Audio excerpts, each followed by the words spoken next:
역대하 19장 4절로 11절 말씀 한 절씩 교독하겠습니다. 여호사밧이 예루살렘에 살더니 다시 나가서 브엘세바에서부터 에브라임 산지까지 민간에 두루 다니며 그들을 그들의 조상들의 하나님 여호와께로 돌아오게 하고 또 유다 온 나라에 견고한 성읍에 재판관을 세우되 성읍마다 있게 하고 재판관들에게 이르되 너희가 재판하는 것이 사람을 위하여 할 것인지 여호와를 위하여 할 것인지 잘 살피라. 너희가 재판할 때 여호와께서 너희와 함께 하심이니라. 그런즉 너희는 여호와를 두려워하는 마음으로 삼가 행하라. 우리의 하나님 여호와께서는 사람들 앞에서 불의함도 없으시고 치우침도 없으시고 뇌물을 받는 일도 없으시니라 하니라. 여호사밧이 또 예루살렘에서 레위 사람들과 제사장들과 이스라엘 족장들 중에서 사람을 세워 여호와께 속한 일과 예루살렘 주민의 모든 송사를 재판하게 하고 그들에게 명령하여 이르되 너희는 진실과 성심을 다하여 여호와를 경외하라. 어떤 성읍에 사는 너희 형제가 혹 피를 흘림이나 혹 율법이나 계명이나 율례나 규례로 말미암아 너희에게 와서 송사하거든 어떤 송사든지 그들에게 경고하여 여호와께 죄를 범하지 않게 하여 너희와 너희 형제에게 진노하심이 임하지 말게 하라.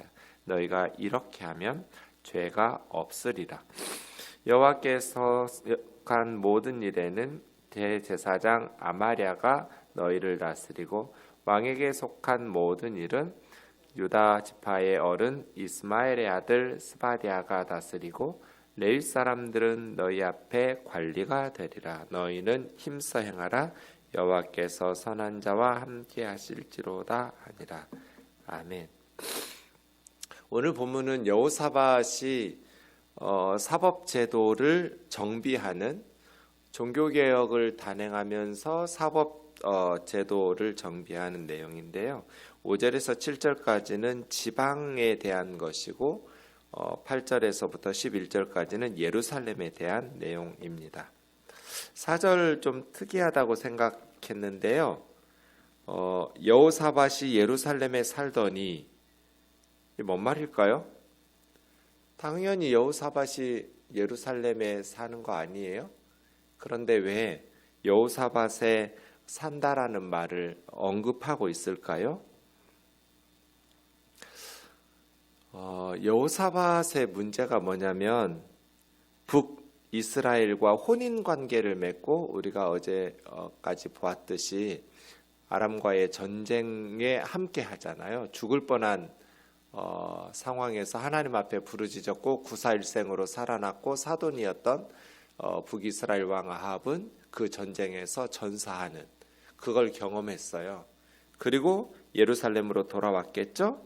이제는 북이스라엘에 가는 일을 멈추고 남유다 백성들 살피는 일에 전념했다는 뜻이에요. 예루살렘에 거주하신 살더니 그런 뜻이겠죠. 그러니까 우리에게 맡겨주신 사명에 충실한 게 중요해요. 가끔 보면 이렇게 목사님들이 너무 외부 일로 바쁜 경우가 있어요. 저는 그렇게 좋아 보이지는 않아요.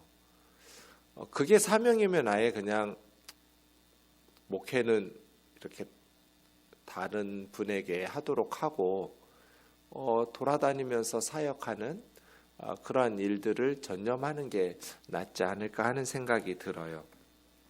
자기 교회에 맡겨주신 하나님의 백성들을 목양하는 일에 충성해야죠.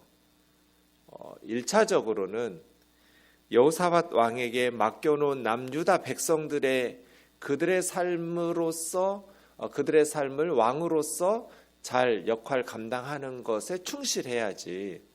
여호사밧이 유다 백성들 돌보는 일에 전념하지 못하고 외부적인 일들에 전념한다면 그것은 바른 왕으로서의 사명 감당이라고 할 수는 없겠죠. 여호사밧이 예루살렘에 살더니 자기에게 주신 사명에 충성해라.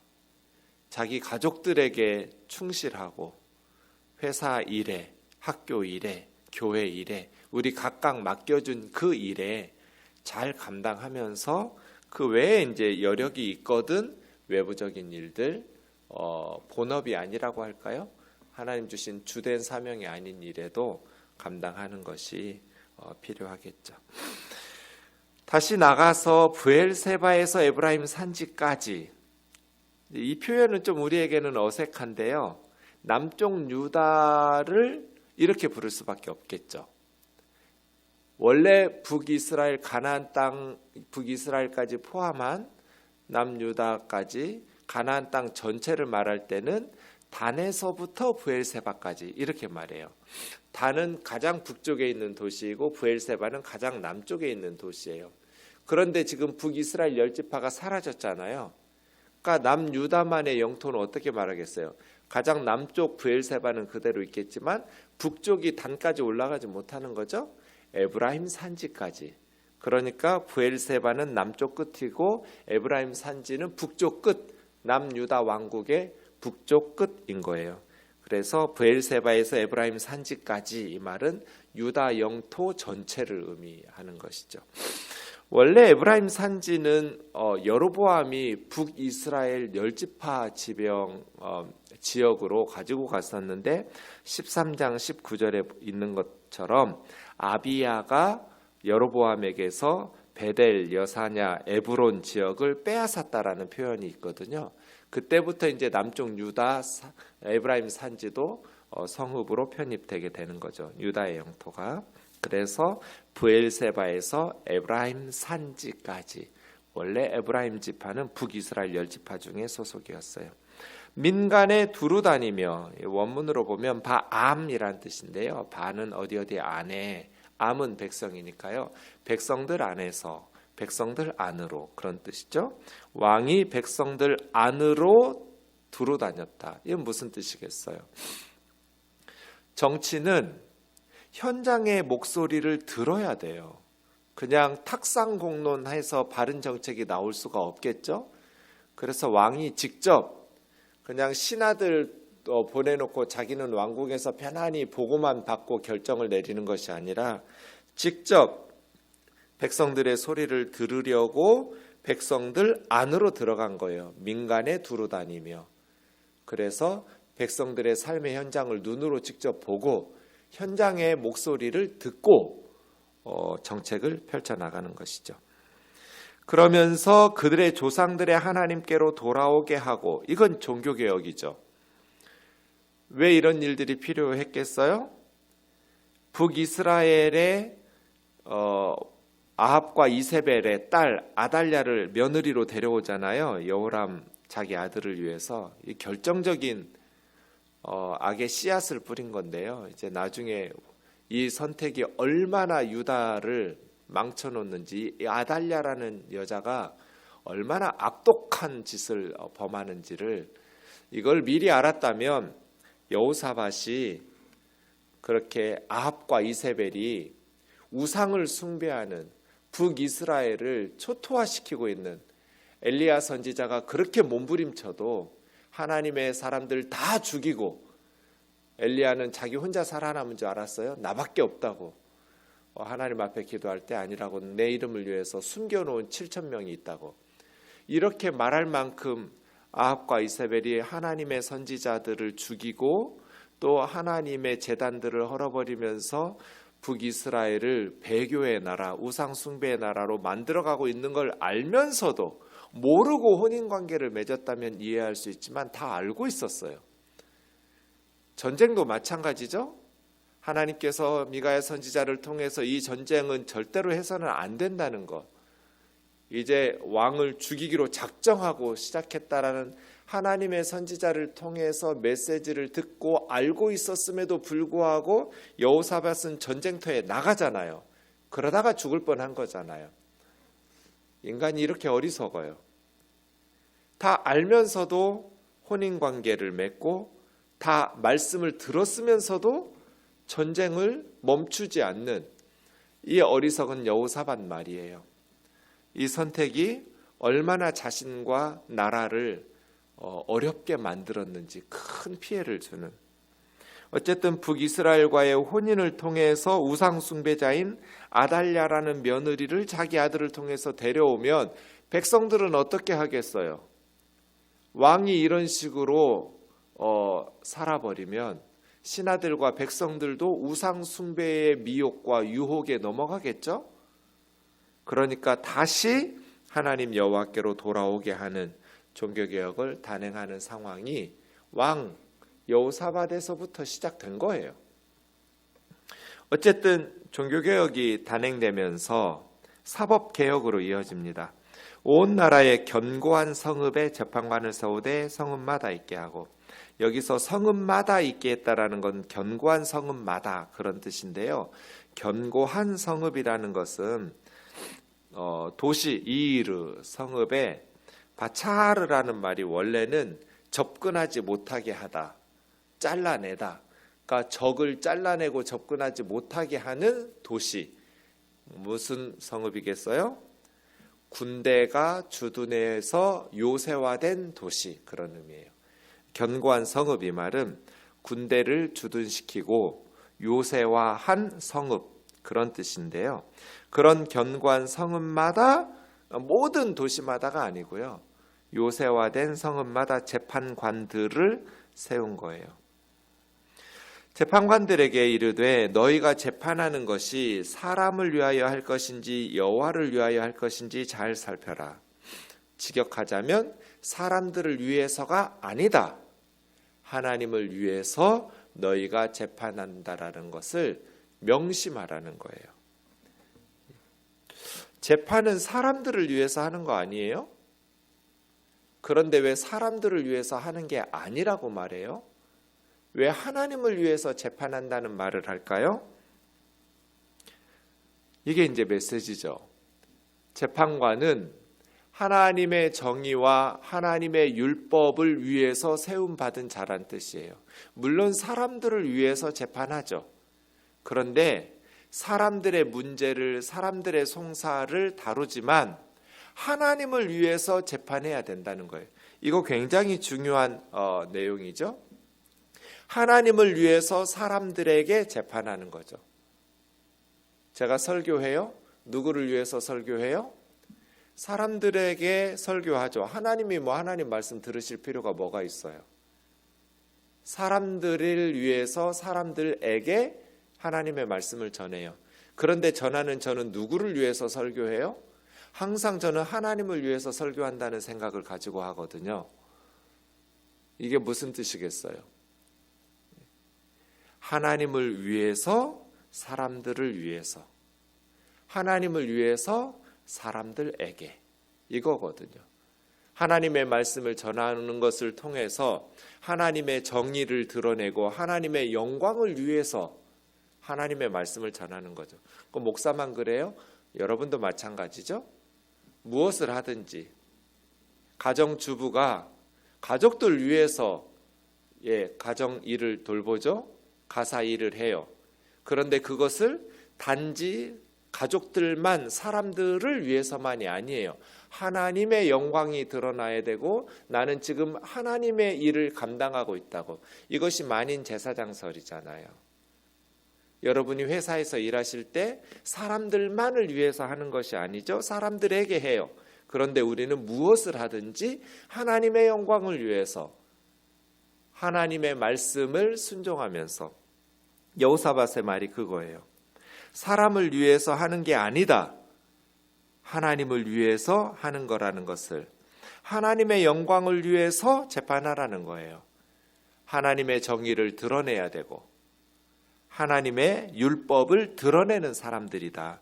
그것을 통해서 하나님의 영광을 나타내는 사역이라는 것을 일깨워주는 거죠. 그러면 어떻게 해야 돼요? 재판할 때 여호와께서 너희와 함께 하심이라. 자신의 욕심을 위해서가 아니라 하나님의 영광을 위해서 한다면 하나님께서 함께 하시겠죠? 그런즉 너희는 여호와를 두려워하는 마음으로, 9절에서도 나오는데요, 여호와를 경외하라고. 재판관에게 있어서 정말 유혹이 많죠. 주로 기득권, 힘 있는 권력을 가진 사람들이거나 부자의 편에 서서 판결을 내리고자 하는 압력과 유혹이 있겠죠.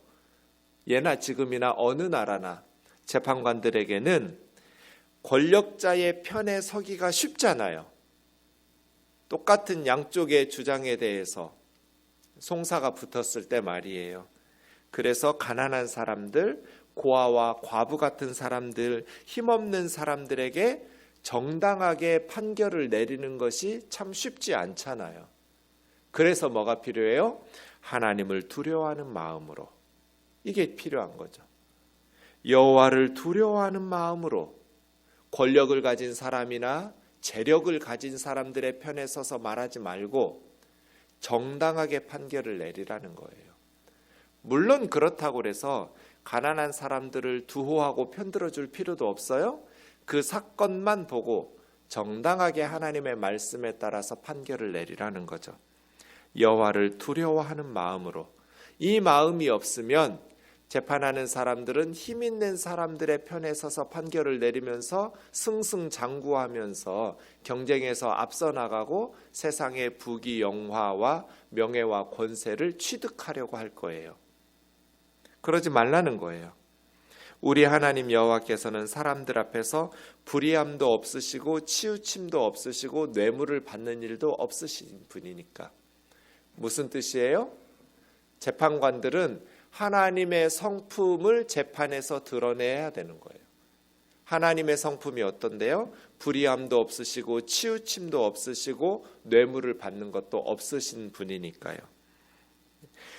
재판관은 하나님의 성품을 닮아야 돼요. 그래서 하나님의 성품을 재판으로 나타내 줘야 돼요. 그래야 이스라엘이라는 나라가 진짜 하나님의 나라가 되겠죠. 하나님의 자녀들은 재판관뿐 아니라 특별히 리더들은 하나님의 성품을 닮아야 돼요. 불의함도 없으시고 치우침도 없으시고 뇌물도 받지 않으시는 그 하나님의 성품을 닮아서 그 하나님의 성품을 삶 속에서 드러내야죠. 특히 사법부가 바로 서야 나라가 바로 세워질 수 있잖아요. 우리나라 어때요? 억울한 재판이 너무 많아요. 장자연이라는 그 젊은 어린 배우가 왜 스스로 목숨을 끊었어요? 사법부는 어떤 판결을 내리고 있어요? 그 자매님이 내 여동생이고 내 딸이었다면 어땠을까요? 그 뒤에는 뭐가 달라졌어요? 왜요? 죄진 놈들이 다 언론사 사주이고 권력을 가진 차관이고 그런 힘 있는 사람들이었으니까요. 여호와를 두려워하는 마음으로 하나님을 대신해서 백성들을 정직하게 재판해라. 이것이 신명기의 말씀을 지금 여호사밧이 순종하는 건데요. 16장 18절 이하에 보면 내 하나님 여호와께서 내게 주시는 각 성에서 내 지파를 따라 재판장들과 지도자들을 둘 것이요 그들은 공의로 백성들을 재판할 것이니라. 너희는 재판을 굽게 하지 말며 사람을 외모로 보지 말며 또 뇌물을 받지 말라. 뇌물은 지혜자의 눈을 어둡게 하고 의인의 말을 굽게 하느니라. 너는 마땅히 공의만 따르라. 그리하면 내가 살겠고 내 하나님 여호와께서 내게 주시는 땅에서 살리라. 이것이 모세를 통해서 하나님께서 주신 명령이잖아요. 재판장들과 지도자들을 두는 이유가 뭐예요? 공의로 백성을 재판하라고. 뇌물을 받지 말아야 될 이유는 뭐예요? 뇌물은 지혜자의 눈을 어둡게 만들, 재판을 공정하게 하지 못하도록 만드니까 말이에요. 8절이요. 여호사밧이 또 예루살렘에서, 지금까지는 지방, 견고한 성읍들 얘기였어요. 이제 수도 예루살렘에서도 진실하고 양심적인 판결을 요구하고 있는 거죠.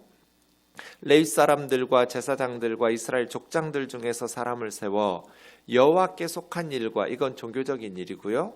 예루살렘 주민의 송사, 이건 사법적인 일이겠죠.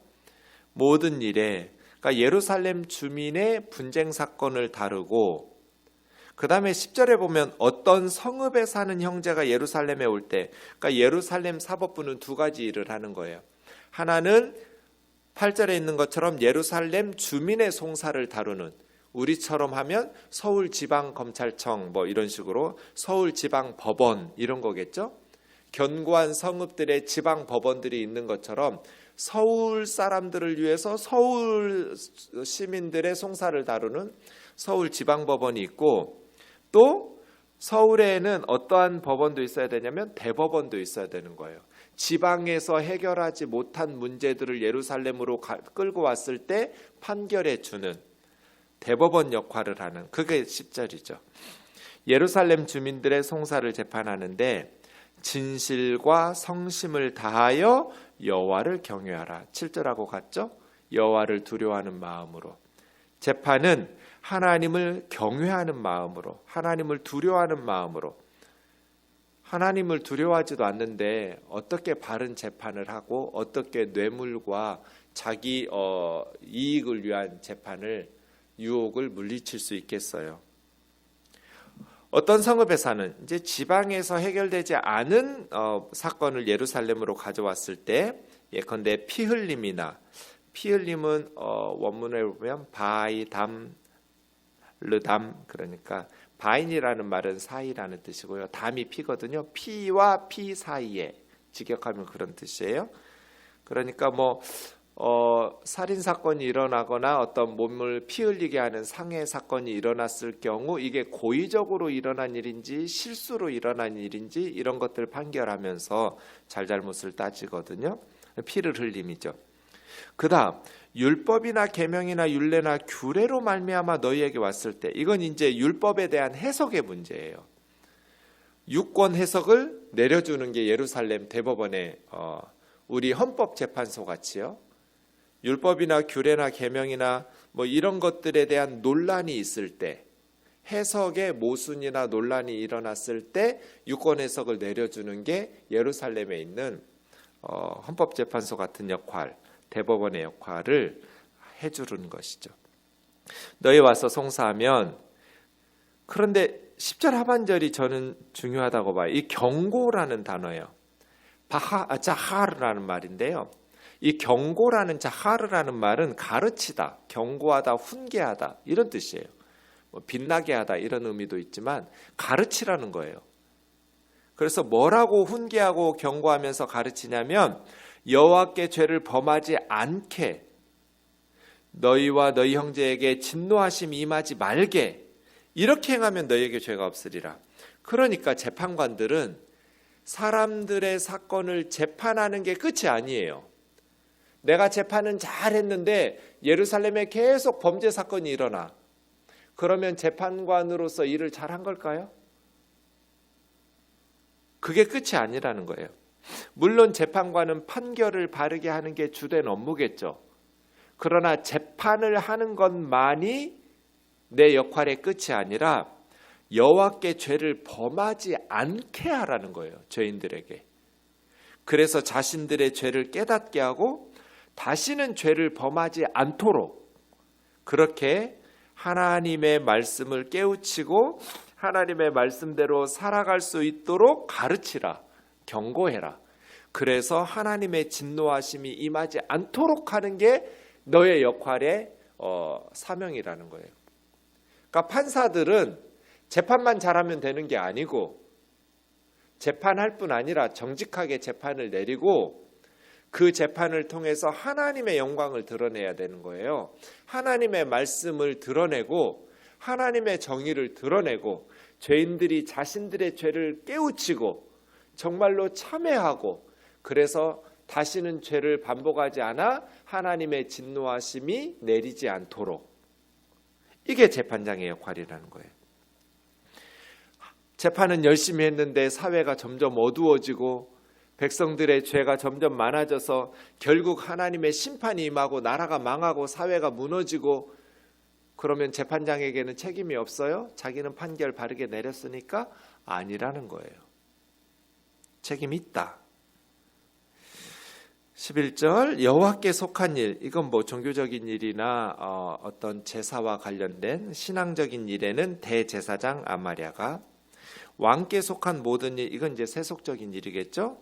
유다 지파의 어른 이스마엘의 아들 스바랴가, 이제 재판관들 중에서 최고 책임자, 대법원장 같은 뭐 그런 사람이겠죠.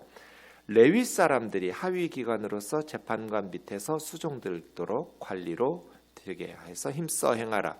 여호와께서 선한 자와 함께 하실지로다. 맞죠?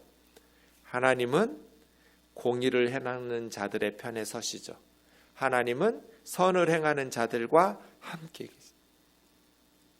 하나님과 함께 하시는 임마누엘의 축복을 누리고 싶으면 선을 행하라는 거예요. 여호사밧이라는 이름 자체가 여호와께서 재판하신다는 뜻이에요. 샤바트가 재판이거든요. 여호와께서 샤밧.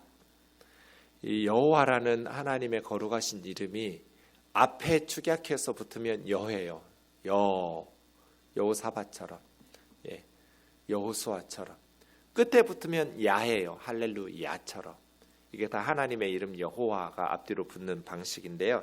사바트가 재판이에요. 여호와께서 재판하신다. 맞아요. 하나님은 재판하시는 분이에요. 사람이 하나님을 대신해서 하나님의 판결과 일치된 판결을 내려줘야죠. 하나님의 판단, 하나님의 재판은 항상 옳으니까요. 사람들의 형평과 눈치를 봐가면서 재판을 불이하게 하시는 분이 아니시잖아요. 재판관들도 하나님의 성품을 닮아서 불의함도 없으시고 치우침도 없으시고 뇌물을 받지도 않으시는 하나님의 성품을 가져야 되고, 하나님을 경외하고 두려워하는 마음으로 하나님의 영광을 위해서. 재판이 불의하면 억울하게 피눈물을 흘리는 사람들이 생겨요. 그러면 사회가 바르지 못하게 되죠. 바른 재판을 내려줘서 사회가 바르게 서야 백성들이 죄를 짓지 않고, 그래야 하나님의 진노하심이 임하지 않겠죠?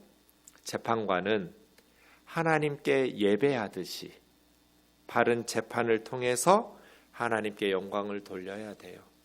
이것이 우리의 기도 제목이 되어야겠어요. 기도하겠습니다. 주님, 그렇습니다. 백성들이 죄를 깨닫고 죄를 뉘우치고 바르게 살아감으로써 하나님의 진노하심이 임하지 않도록 하여 하나님의 영광을 드러내는, 하나님을 위해서 재판하는 이러한 재판이 우리나라에 있게 하여 주시옵소서.